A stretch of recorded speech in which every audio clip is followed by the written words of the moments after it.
Hi, we are back again with Dr. Amanda Gabrielle Jones, and we're going to talk to Amanda now about health and fitness. And I'm going to try to remember to look at the screen. Yeah, instead of looking at me. But I think this should be right up your alley, health and fitness, and in TBM that was our primary focus. That's what attracted me to the group. Yeah, we broadened, but that's still our core support is going in that area so far. Yes. And you've started in your business a wellness education center. Tell us, what is that? It's less of a center.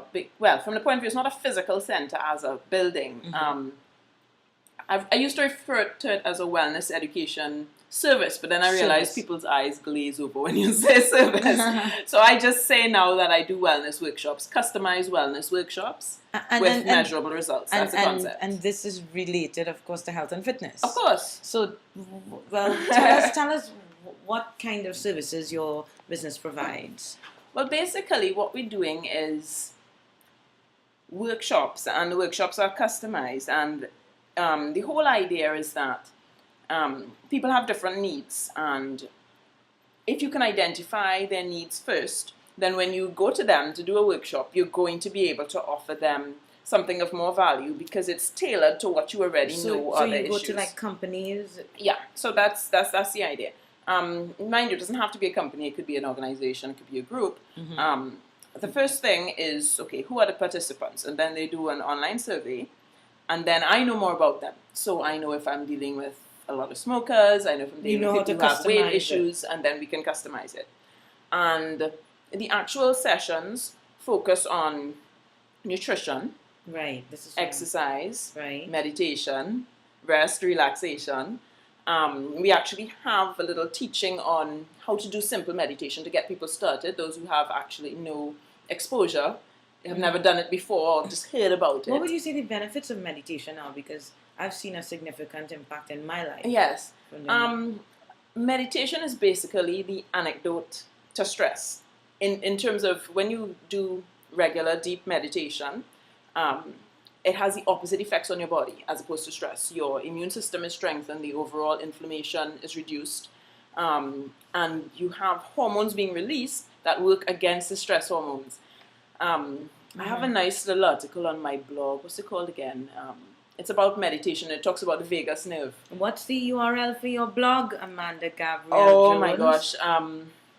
You can go to staywellfireyourdoctor.com and then just click on blog and the blog will come up.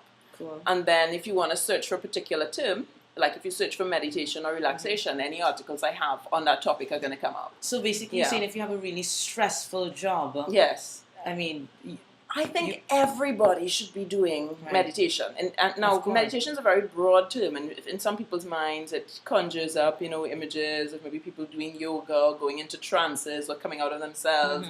At the very basic level, I'm talking about clearing your mind, I'm talking about deep breathing, I'm talking about putting yourself in a state of deep relaxation. And the type of meditation that I would advocate goes more along the lines of what is, I guess, easier for our urban Western population to accept. I don't go too much into the other types of meditation associated with the Eastern tradition, simply because I want to have something that most people can work with. And of course, if you want to go further into the more traditional, ancient methods, you can do that. But I want to offer something. I offer something that the regular person can just embrace and not feel awkward about, Great. So that's so a maybe big part of it. you could lead some TBMers in some meditation at some point. If we could do some sessions. Yeah. I think I have absolutely no problem with doing some work for TBM. The only challenge is I really try to limit the groups to 35.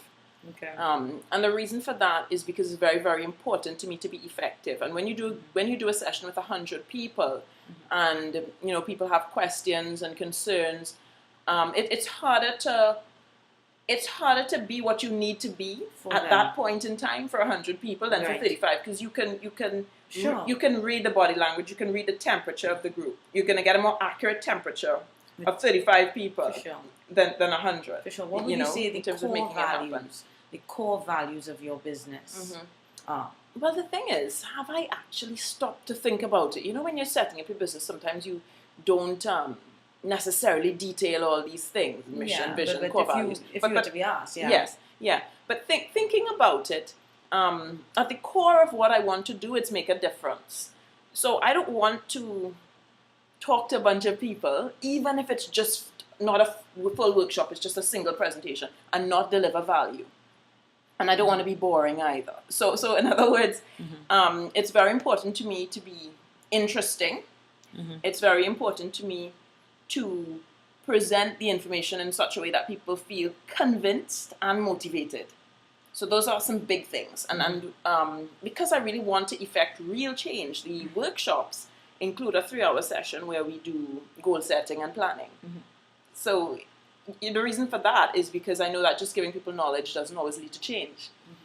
People have to personalize it, they have to own it. So they have to actually go through a process of accepting, hey, wait a minute, I could really do this, this could make a difference. But how am I going to do it? What are the obstacles I'm going to face?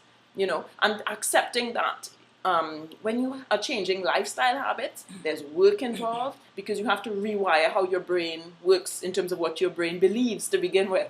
You know, so I spend a significant amount of time, most of the workshops are there for 2-day workshops, there's a significant amount of time working through with people this process. So I'm not giving people the same goals. You all have to eat this, you all have to achieve this goal in terms of exercise or whatever.